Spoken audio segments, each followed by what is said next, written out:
बांग्लादेश में शेख हसीना सरकार की तख्ता पलट के बाद से पड़ोसी देश की राजनीतिक हालात लगातार करवटें बदल रही हैं। अर्थशास्त्र में नोबेल पुरस्कार जीतने वाले मोहम्मद यूनुस को अंतरिम सरकार का प्रमुख बनाया गया है,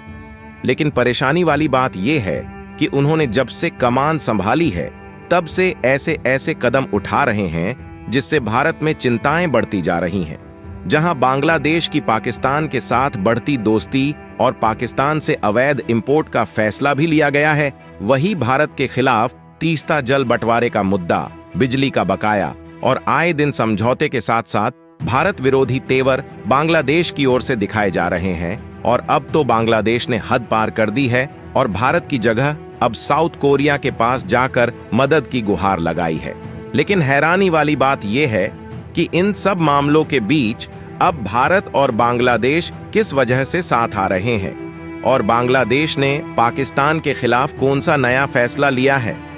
आइए जानते हैं आज की इस वीडियो में। लेकिन आगे बढ़ने से पहले इस वीडियो को एक लाइक करके चैनल को सब्सक्राइब जरूर कर लीजिए, क्योंकि यह आपके लिए 1 सेकंड का काम है, लेकिन इससे हमारी काफी बड़ी मदद होती है।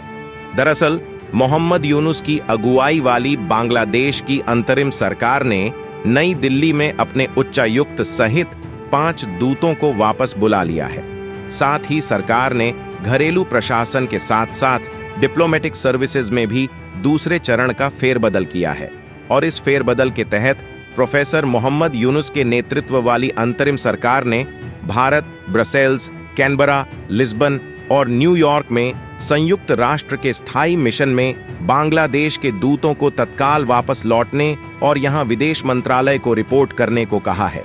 जबकि हाल ही में बांग्लादेश के सेना प्रमुख जनरल वकार उज़-ज़मान ने शनिवार को दुर्गा पूजा से पहले हिंदू समुदाय को सुरक्षा मुहैया कराने का आश्वासन दिया है।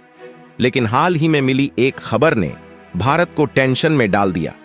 दरअसल बांग्लादेश राष्ट्रीय राजस्व बोर्ड ने व्यापार करने में आसानी के तहत पाकिस्तान से आयातित वस्तुओं के अनिवार्य 100% भौतिक निरीक्षण को समाप्त कर दिया है, जिससे चिंता पैदा हो गई है कि इससे हथियारों और तस्करी के अवैध हस्तांतरण को बढ़ावा मिल सकता है।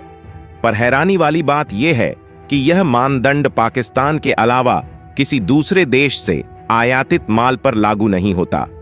वही वित्त वर्ष 2022 से 23 में बांग्लादेश का इंपोर्ट $68 बिलियन से अधिक हो गया, जिसमें पाकिस्तान से आयातित सामान $699 मिलियन का रहा था। और इस अवधि के दौरान पाकिस्तान को एक्सपोर्ट लगभग $74 मिलियन था, जहां आयातित अधिकांश सामान में गारमेंट इंडस्ट्री के लिए कच्चा माल शामिल है। यहां पर पाकिस्तान व्यापार परिषद के अनुसार कपास के अलावा पाकिस्तान से आयातित वस्तुओं की सूची में नमक, सल्फर, मिट्टी और पत्थर, प्लास्टरिंग सामग्री, चूना, खाद्य सब्जियां, कच्चे चमड़े, मशीनरी, अकार्बनिक रसायन, मानव निर्मित स्टेपल फाइबर, प्लास्टिक, टैनिंग या रंगाई के अर्क और खाद्य फल और मेवे शामिल हैं। लेकिन गौर करने वाली बात यह है कि पाकिस्तान की अर्थव्यवस्था किसी भी रूप में बांग्लादेश की अर्थव्यवस्था को बढ़ावा देने के लिए तैयार नहीं है और पाकिस्तान से बांग्लादेश में अवैध वस्तुओं के स्थानांतरित होने की आशंका है। पर सबसे बड़ा सवाल यह है कि इस बीच बांग्लादेश ने साउथ कोरिया के साथ क्या बातचीत की है। तो आपको बता दें, बांग्लादेश और दक्षिण कोरिया के बीच आर्थिक साझेदारी समझौते की दिशा में बातचीत जारी है, जिसका उद्देश्य दोनों देशों के बीच बढ़ते व्यापार घाटे को कम करना है। दोनों पक्षों ने इस बात पर जोर दिया कि प्रस्तावित EPA आर्थिक सहयोग को मजबूत करने के साथ साथ द्विपक्षीय व्यापार में संतुलित और स्थायी विकास को बढ़ावा दिया जाएगा। यहां पर निवेश का अनुकूल वातावरण, बांग्लादेशी वस्तुओं की विशेष पहुंच, दक्षिण कोरिया का निवेश और बांग्लादेशी श्रमिकों के लिए अवसर जैसे कई जरूरी मुद्दों पर चर्चा हुई। इसके अलावा दोनों पक्षों ने अंतर्राष्ट्रीय मंचों पर एक दूसरे के हितों की रक्षा करते हुए अंतर्राष्ट्रीय शांति, सुरक्षा और मुक्त व्यापार को बढ़ावा देने के लिए मिलकर काम करने के प्रति अपनी प्रतिबद्धता दोहराई। पर दोस्तों, जहां एक तरफ बांग्लादेश पाकिस्तान और साउथ कोरिया के साथ व्यापार बढ़ा रहा है, वही बांग्लादेश से भुगतान बकाया बढ़ने के कारण वित्तीय तनाव महसूस करते हुए ढाका के भारतीय बिजली एक्सपोर्टर अब बिजली खरीद और बिजली बिक्री समझौतों पर हस्ताक्षर के दौरान बांग्लादेश पावर डेवलपमेंट बोर्ड द्वारा की गई संप्रभु गारंटी का इस्तेमाल करने सहित बकाया राशि वसूलने के लिए सभी विकल्पों पर विचार कर रहे हैं। और अगर आपको नहीं पता तो बता दूं, पड़ोसी देश को बिजली बेचने वाली 5 भारतीय संस्थाओं में से अडानी पावर को हाल ही में कुछ भुगतान मिला है, लेकिन एसआईएल एनर्जी इंडिया और पीटीसी जैसे सप्लायर खुद को मुश्किल में पा रहे हैं। और रिपोर्ट्स के मुताबिक अगर स्थिति अपरिवर्तित रहती है तो विक्रेताओं के पास बीपीडीबी द्वारा की गई सॉवरेन गारंटी प्रतिबद्धता का उपयोग करने के अलावा कोई विकल्प नहीं बचेगा। रिपोर्ट के अनुसार भारतीय संस्थाओं द्वारा आपूर्ति की गई बिजली के लिए बांग्लादेश पर $1 बिलियन से अधिक का बकाया है, जहां एसआईएल एनर्जी बांग्लादेश को 250 मेगावाट बिजली सीधे और 200 मेगावाट बिजली पीटीसी के माध्यम से प्रतिस्पर्धी बोली के माध्यम से दिए गए दीर्घकालिक बिजली खरीद समझौतों के तहत आपूर्ति करती है, जहां पिछले 8 महीनों में इस कंपनी को देय कुल बकाया राशि $190 मिलियन से अधिक है।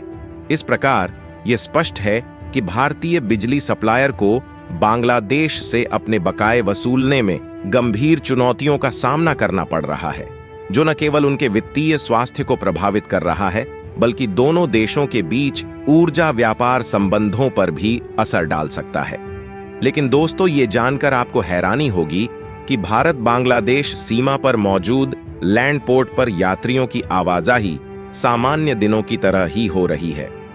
जहां यह कार्गो टर्मिनल दूसरी तरफ से आने वाले ट्रकों से भरा हुआ दिख रहा है, जबकि कुछ ट्रक माल लदने का इंतजार कर रहे हैं, जिससे पिछले महीने तक खराब रहा माहौल अब पटरी पर लौटने लगा है। बताते चले कि पेट्रापोल दक्षिण एशिया का सबसे बड़ा लैंड पोर्ट है, जो कोलकाता से महज 80 किलोमीटर दूर है, और अब यहां पर स्थिति सामान्य होने लगी है। दरअसल बांग्लादेश में राजनीतिक उथल-पुथल के कारण 5 अगस्त को शेख हसीना सरकार गिर गई थी, और उसका असर शुरू में यात्रियों की आवाजाही पर पड़ा था और व्यापार कुछ समय के लिए थम सा गया था। मगर अब स्थिति तेजी से बदलने लगी है और यात्रियों की एक लंबी कतार यात्री टर्मिनल की ओर बढ़ती दिखाई देती है। तो जहां एक तरफ भारत बांग्लादेश सीमा पर यात्रियों की आवाजाही सामान्य होने लगी है, लेकिन दूसरी तरफ बांग्लादेश पाकिस्तान और साउथ कोरिया से व्यापार बढ़ाने की कोशिश में लगा हुआ है। और सबसे हैरानी वाली बात तो ये है कि बांग्लादेश द्वारा पाकिस्तान से माल इंपोर्ट करते समय जो भौतिक निरीक्षण का कानून लगा था, उसे भी हटा दिया गया है,